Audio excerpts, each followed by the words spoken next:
নমস্কার বন্ধুরা, জয়তী লাভের আজকের এপিসোডে আপনারা শুনবেন মানিক বন্দ্যোপাধ্যায়ের লেখা একটি ছোট গল্প, তৈলচিত্রের ভূত।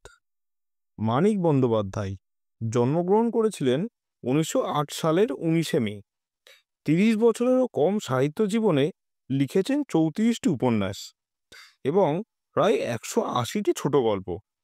তার বিখ্যাত রচনাগুলির মধ্যে আছে পদ্মা নদীর মাঝি, পুতুল নাচের ইতিকথা, দিবারাত্রির কাব্য ইত্যাদি। তার মৃত্যু হয় 1956 সালে, মাত্র 48 বছর বয়সে। আজকে শুনবেন তার লেখা ছোটদের জন্য একটি গল্প, তৈলচিত্রের ভূত। একদিন সকালবেলা পরাশর ডাক্তার নিজের প্রকাণ্ড লাইব্রেরিতে বসে চিঠি লিখছিলেন। চোরের মতো নিঃশব্দে ঘরে ঢুকে নগেন ধীরে ধীরে এগিয়ে গিয়ে তার টেবিল ঘেঁষে দাঁড়ালো। পরাশর ডাক্তার মুখ না তুলেই বললেন, বসো নগেন। চিঠিখানা শেষ করে খামে ভরে ঠিকানা লিখে সেটি ডাকে পাঠিয়ে দিয়ে তবে আবার নগেনের দিকে তাকালে।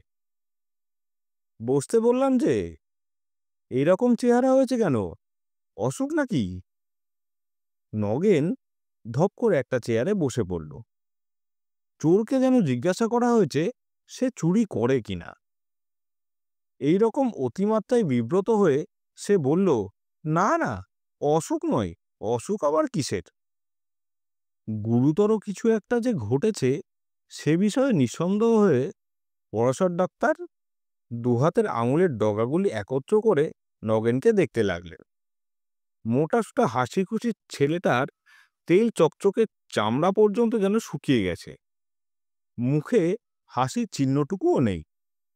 চাউনি একটু উদ্ভ্রান্ত, কিন্তু কথা বলার ভঙ্গি পর্যন্ত যেমন খাপছাড়া হয়ে গেছে।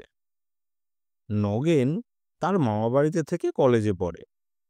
মাস দুই আগে নগেনের মামা শ্রাদ্ধের নেমন্তন্ন রাখতে গিয়ে পরাশর ডাক্তার নগেনকে দেখেছিলেন। এই অল্প সময়ের মধ্যে এমন কি ঘটেছে যাতে ছেলেটা এরকম বদলে যেতে পারে? ছেলেবেলা থেকে মামাবাড়িতেই সে মানুষ হয়েছে, কিন্তু মামার শোকে এরকম কাহিল হয়ে পড়ার মতো আকর্ষণ তো মামার জন্য তার কোনোদিন ছিল না। বড়লোক কৃপণ মামার যে আদর বেচারি চিরকাল পেয়ে এসেছে, তাতে মামার পরলোক যাত্রায় তার খুব বেশি দুঃখ হওয়ার কথা নয়। বাইরে মামাকে খুব শ্রদ্ধা ভক্তি দেখালেও মনে মনে নগেন যে তাকে প্রায় জমের বাড়ি পাঠাতো, তাও পরাশর ডাক্তার ভালো করেই জানতেন। পড়ার খরচের জন্য দুশ্চিন্তা হওয়ার কারণ নেই, কারণ শেষ সময়ে কি ভেবে তার মামা তার নামে মোটা টাকা উইল করে রেখে গেছেন। নগেন হঠাৎ কাঁদো কাঁদো হয়ে বললে, ডাক্তার কাকা, সত্যি করে একটা কথা বলবেন? আমি কি পাগল হয়ে গেছি? পরাশর ডাক্তার একটু হেসে বললেন, তোমার মাথা হয়ে গেছে। পাগল হওয়া কি মুখের কথা রে বাবা? পাগল যে হয় অত সহজে সে টের পায় না সে পাগল হয়ে গেছে। তবে দ্বিধা ভরে খানিকক্ষণ চুপ করে থেকে হঠাৎ নগেন যেন মরিয়া হয়ে জিজ্ঞেস করে বসল, আচ্ছা ডাক্তার কাকা, প্রেতাত্মা আছে? প্রেতাত্মা মানে তো ভূত নেই? নেই? তবে? অনেকক্ষণ ইতস্তত করে, অনেক ভূমিকা করে, অনেকবার শিউরে উঠে নগেন ধীরে ধীরে আসল ব্যাপারটা খুলে বলল। চমকপ্রদ অবিশ্বাস্য কাহিনী। বিশ্বাস করা শক্ত হলেও পরাশর ডাক্তার বিশ্বাস করলেন। মিথ্যা গল্প বানিয়ে তাকে শোনাবার ছেলে যে নগেন নয় তিনি তা জানতেন। মামা তাকেও প্রায় নিজের ছেলেদের সমান টাকা কড়ি দিয়ে গেছেন জেনে প্রথমটা নগেন একেবারে স্তম্ভিত হয়ে গেছিল। মামার এরকম উদারতা সে কোনোদিনই কল্পনা করতে পারেনি। বাইরে যেমন ব্যবহারই করে থাকুন, মামা তাকে নিজের ছেলেদের মতোই ভালোবাসতেন জেনে পরলোকগত মামার জন্য আন্তরিক শ্রদ্ধা ভক্তিতে তার মন ভরে গেল। আর সেই সঙ্গে জাগলো একরকম দেবতার মতো মানুষকে সারা জীবন ভক্তি ভালোবাসার ভান করে ঠকিয়েছে ভেবে দারুণ লজ্জা আর অনুতাপ। শ্রাদ্ধের দিন অনেক রাত্রে বিছানায় শুতে যাওয়ার পর অনুতাপটা যেন বেড়ে গেল। শুয়ে শুয়ে সে ছটফট করতে লাগলো। হঠাৎ একসময় তার মনে হলো সারা জীবন তো শ্রদ্ধা ভক্তির ভান করে মামাকে সে ঠকিয়েছে। এখন যদি সত্যি সত্যি শ্রদ্ধা ভক্তি জেগে থাকে, লাইব্রেরির ঘরে মামার তৈলচিত্রের পায়ে মাথা টেকিয়ে প্রণাম করে এলে হয়তো আত্মগ্লানি একটু কমবে, মনটাও শান্ত হবে। রাত্রি তখন প্রায় ৩টে বেজে গেছে। সকলে আলো নিভিয়ে শুয়ে পড়েছে। বাড়ি অন্ধকার। এত রাত্রে ঘুমানোর বদলে মামার তৈলচিত্রের পায়ে মাথা ঠেকিয়ে প্রণাম করার জন্য বিছানা ছেড়ে উঠে যাওয়াটা যে যথারীতি খাপছাড়া ব্যাপার, সেই জ্ঞান নগেনের ছিল। তাই কাজটা সকালের জন্য স্থগিত রেখে সে ঘুমানোর চেষ্টা করল। কিন্তু তখন তার মাথা গরম হয়ে গেছে। মন একটু শান্ত না হলে যে ঘুম আসবে না, কিছুক্ষণ এপাশ ওপাশ করার পর সেটা ভালো করে টের পেল। শেষকালে মরিয়া হয়ে সে বিছানা ছেড়ে উঠে পড়ল। লাইব্রেরিটি নগেনের দাদা মশায়ের আমলের। লাইব্রেরি সম্পর্কে নগেনের মামার বিশেষ কোনো মাথা ব্যথা ছিল না। তার আমলে গত ৩০ বছরের মধ্যে লাইব্রেরিটির পেছনে একটি পয়সাও খরচ করা হয়েছে কিনা সন্দেহ। আলমারি আর কয়েকটি অল্প দামি আর কয়েক দিনের পুরনো, বেশিরভাগ অদরকারি বাজে বইয়ে ঠাসা, এবং উত্তরে বহুকালে ছেঁড়া মাসিকপত্র আর নানা রকম ভাঙাচোরা ঘরোয়া জিনিস গাদা করা। টেবিলটি এবং চেয়ার কয়েকটি খুব সম্ভবত অন্য ঘর থেকে পেনশন পেয়ে এ ঘরে স্থান পেয়েছে। দেওয়ালে ৩টে বড় বড় তৈলচিত্র, সস্তা ফ্রেমে বাঁধানো, কয়েকটা সাধারণ রঙিন ছবি ও ফটো টাঙানো। তাছাড়া কয়েকটা পুরনো ক্যালেন্ডারের ছবিও এখনো আছে। কোনোটাতে ডিসেম্বর, কোনোটাতে চৈত্র মাসের ১২ তারিখ লেখা কাগজের ফলক এখনো ঝুলছে। তৈলচিত্রের একটি নগেনের দাদামশাইয়ের, একটি দিদিমার এবং অপরটি তার মামার। দাদামশাই আর দিদিমার তৈলচিত্র দুটি একদিকের দেওয়ালে পাশাপাশি টাঙানো আছে। মামার তৈলচিত্রটি স্থান জুড়ে আছে পাশের দেওয়ালের মাঝামাঝি। কারো ঘুম ভেঙে যাবে ভয়ে নগেন আলো জ্বালেনি, কিন্তু তাতে তার কোনো অসুবিধা ছিল না। ছেলেবেলা থেকে এবাড়ির আনাচ কানাচের সঙ্গে তার পরিচয়। লাইব্রেরিতে ঢুকে অন্ধকারে সে মামার তৈলচিত্রের কাছে এগিয়ে গেল। অস্ফুট স্বরে আমায় ক্ষমা করো মামা বলে যেই সে তৈলচিত্রের পায়ের কাছে আন্দাজে স্পর্শ করেছে, বর্ণনার এখানে পৌঁছে নগেন শিউরে উঠে চুপ করে গেল। তার মুখ আরো ফ্যাকাশে হয়ে গেছে, দু চোখ বিস্ফারিত। তারপর নগেন ঢোক গিলে জিভ দিয়ে ছোট চেপে বলল, যেই ছবি ছুঁয়েছি ডাক্তার কাকা, কে যেন আমাকে জোর ধাক্কা দিয়ে ঠেলে ফেলে দিল। সমস্ত শরীরটা ঝনঝন করে উঠল। তারপর আর কিছু মনে নেই। জ্ঞান হতে দেখি সকাল হয়ে গেছে। আমি মামার ছবির নিচে মেঝেতে পড়ে আছি। পরাশর ডাক্তার গম্ভীর মুখে জিজ্ঞাসা করলেন, তোমার আগে কোনোদিন ফিট হয়েছিল নগেন? নগেন মাথা নেড়ে বলল, ফিট? না, অস্মিনকালেও আমার ফিট হয়নি। আপনি ভুল করছেন ডাক্তার কাকা, এ ফিট নয়। মরলে তো মানুষ সব জানতে পারে। মামাও জানতে পেরেছেন। টাকার লোভে আমি মিথ্যা ভক্তি দেখাতাম, তাই ছবি ছোঁয়া মাত্র রাগে ঘেন্নায় আমাকে ধাক্কা দিয়ে সরিয়ে দিয়েছিলেন। সবটা শুনুন আগে, তাহলে বুঝতে পারবেন। সমস্ত সকালটা নগেন মরার মতো বিছানায় পড়ে রইল। এই চিন্তায় কেবল তার মনে ঘুরপাক খেতে লাগলো, ভক্তি ভালোবাসার ছলনায় টাকা আদায় করে নিয়েছে বলে পরলোকে গিয়েও তার উপর মামার এখনো সেই জোরালো বিতৃষ্ণা জেগেছে। এমন বিতৃষ্ণা যে তার তৈলচিত্রটিও পর্যমত তিনি তাকে স্পর্শ করতে দিতে রাজি নন। যাই হোক, নগেন একালের ছেলে।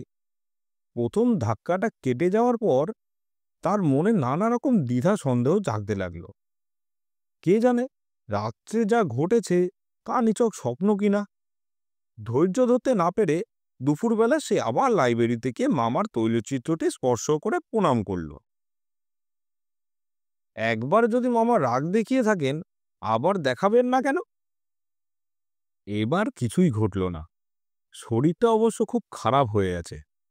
মেঝেতে ধাক্কা যেখানে লেগেছিল, মাথার সেখানটা ফুলে টনটন করছে। এবং সকালে লাইব্রেরিতে মামার তৈলচিত্রের নিচে মেঝেতেই তার জ্ঞান হয়েছিল। কিন্তু এতে বড়জোর প্রমাণ হয়, রাত্রে ঘুমের মধ্যেই হোক আর জাগ্রত অবস্থাতেই হোক, লাইব্রেরিতে গিয়ে সে একটা আছাড় খেয়েছিল।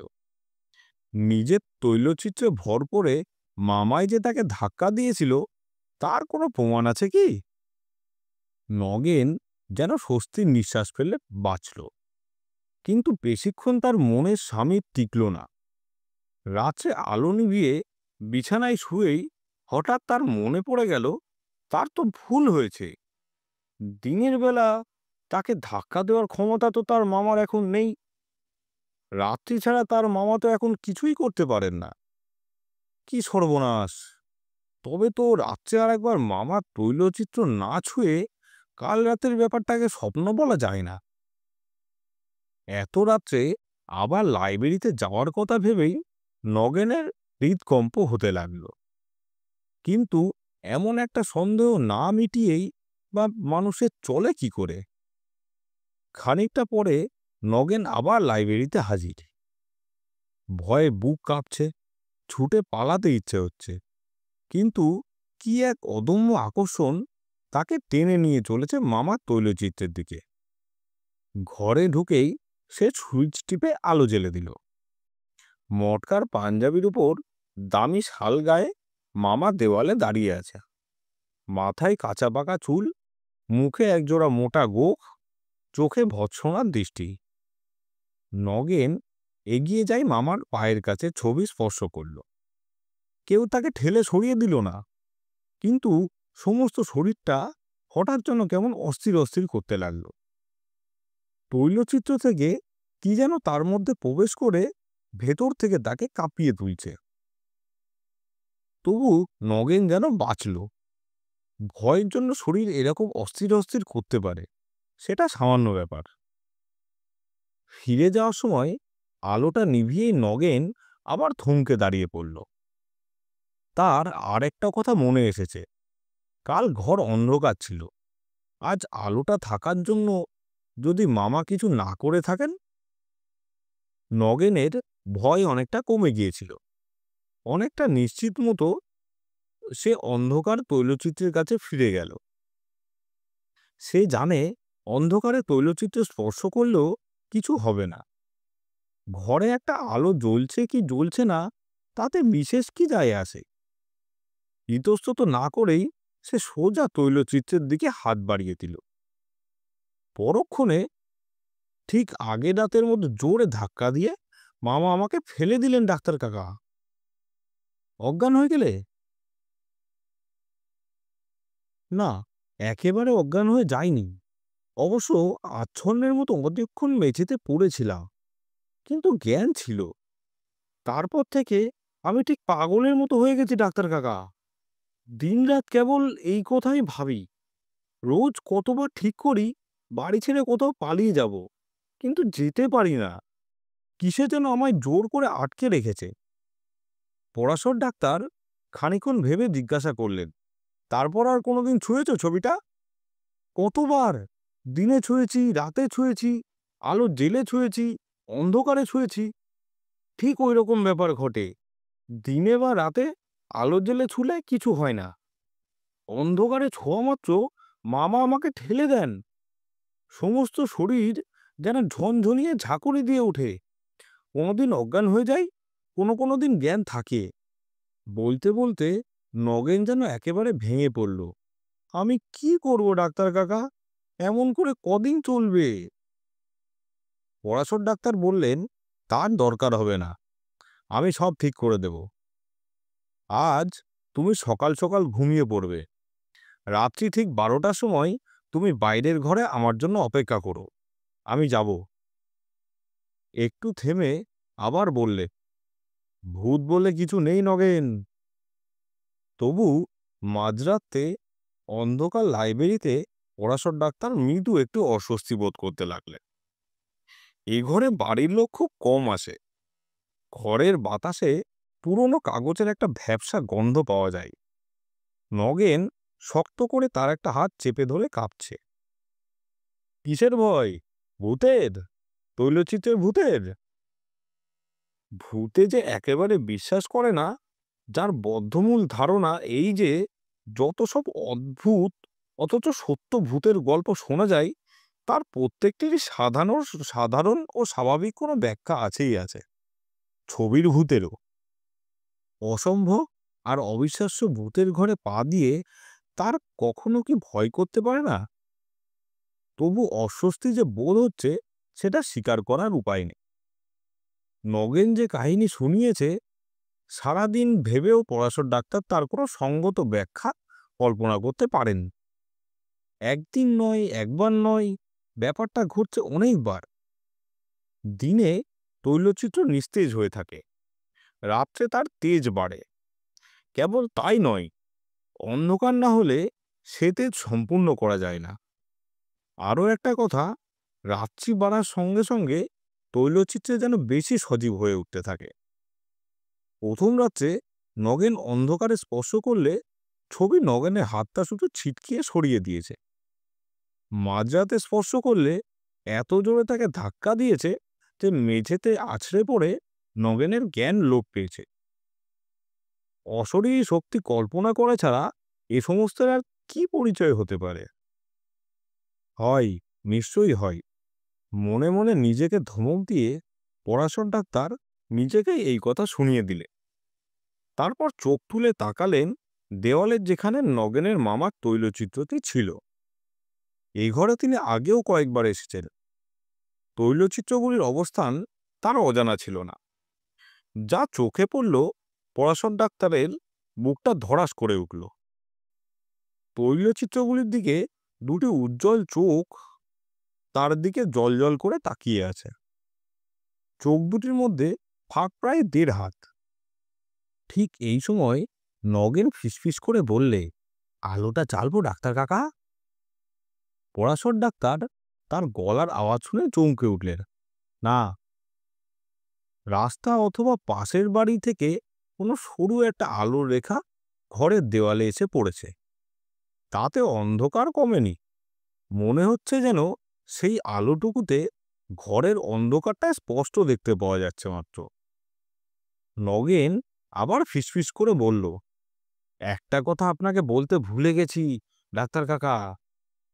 দাদামশাই আর দিদিমার ছবি তারা মরবার পর করা হয়েছে, কিন্তু মামার ছবিটা মরবার আগেই মামা নিজে শখ করে আঁকিয়েছিলেন।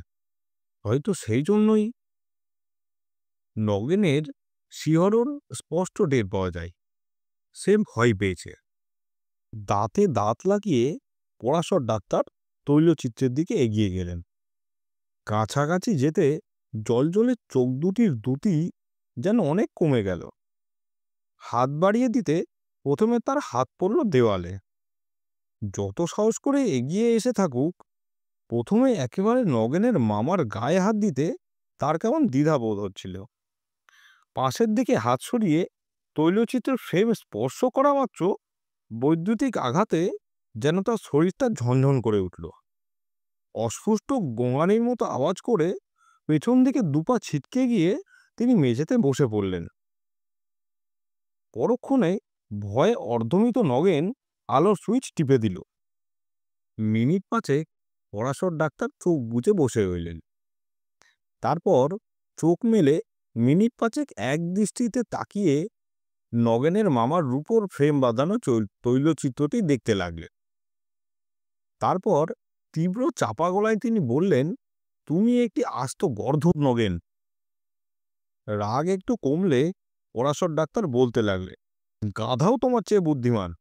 এত কথা বলতে পারলে আমাকে, আর এই কথাটা একবার বলতে পারলে না যে তোমার মামার ছবিটা ইতিমধ্যে রূপোর ফ্রেমে বাঁধানো হয়েছে আর ছবির সঙ্গে লাগিয়ে দুটো ইলেকট্রিক বাল্ব ফিট করা হয়েছে?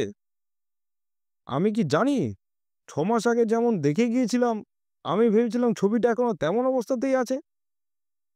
ইলেকট্রিক শক খেয়ে বুঝতে পারো না কিসে শক লাগলো? তুমি কোন দেশি ছেলে?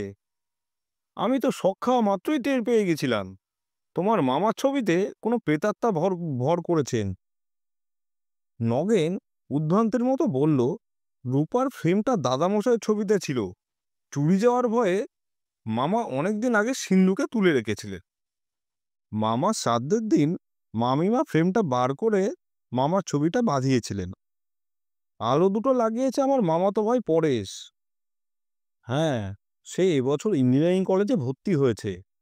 তাই বললে, এই সামান্য কাজের জন্য ইলেকট্রিক মিস্ত্রিকে পয়সা দেবো কেন? পরাশর ডাক্তার একটু হেসে বললেন, পরেশ তোমার মামার উপযুক্ত ছেলেই বটে। কিছু পয়সা বাঁচানোর জন্য বাপের ছবিতে ভূত এনে ছেড়েছে। এই খবরটা আগে যদি তুমি আমায় দিতে। নগেন সংশয় ভরে বলল, কিন্তু ডাক্তার কাকা। পরাশর ডাক্তার রাগ করে বললেন, কিন্তু কি এখনো বুঝতে পারছো না? দিনের বেলা মেন সুইচ অফ করা থাকে, তাই ছবি ছুলে কিছু হয় না। ছবি মানে ছবির রূপোর ফ্রেমটা। রূপোর ফ্রেমটার নিচে কাঠফাট কিছু আছে, দেওয়ালের সঙ্গে যোগ নেই। নইলে তোমাদের বাড়ির ইলেকট্রিক বিল এমন হু হু করে বেড়ে যেত যে আবার কোম্পানির লোককে এসে লিকেজ খুঁজতে হতো। তুমিও আবার ভূতের আসল পরিচয়টা জানতে পারতে। সন্ধ্যার পর বাড়ির সমস্ত আলো জ্বলে, আর বিদ্যুৎ তামার তার দিয়ে যাতায়াত করতে বেশি ভালোবাসে কিনা, তাই সে সময় ছবি ছুলে তোমার কিছু হয় না। এই ঘরের আলোটা জ্বললেও তাই হয়। মাঝরাতে বাড়ির সমস্ত আলো নিভে যায়, তখন ছবিতে ছুলে আর কোনো পথ খোলা নেই। তাই বিদ্যুৎ অগত্যা তোমার মতো বোকা হাদার শরীরটা দিয়েই। পরাশর ডাক্তার আর কিছু বললেন না, চুপ করে গেলেন। তার হঠাৎ মনে পড়ে গেছে, সুযোগ পেলে তার শরীরটা পথ হিসেবে ব্যবহার করতেও বিদ্যুৎ দ্বিধাবোধ করেন। তিনি হাঁপ ছাড়লেন। কপাল ভালো, তড়িতাহত হয়ে প্রাণে মরতে হয়নি। আজ আপনারা শুনলেন মানিক বন্দ্যোপাধ্যায়ের তৈলচিত্রের ভূত।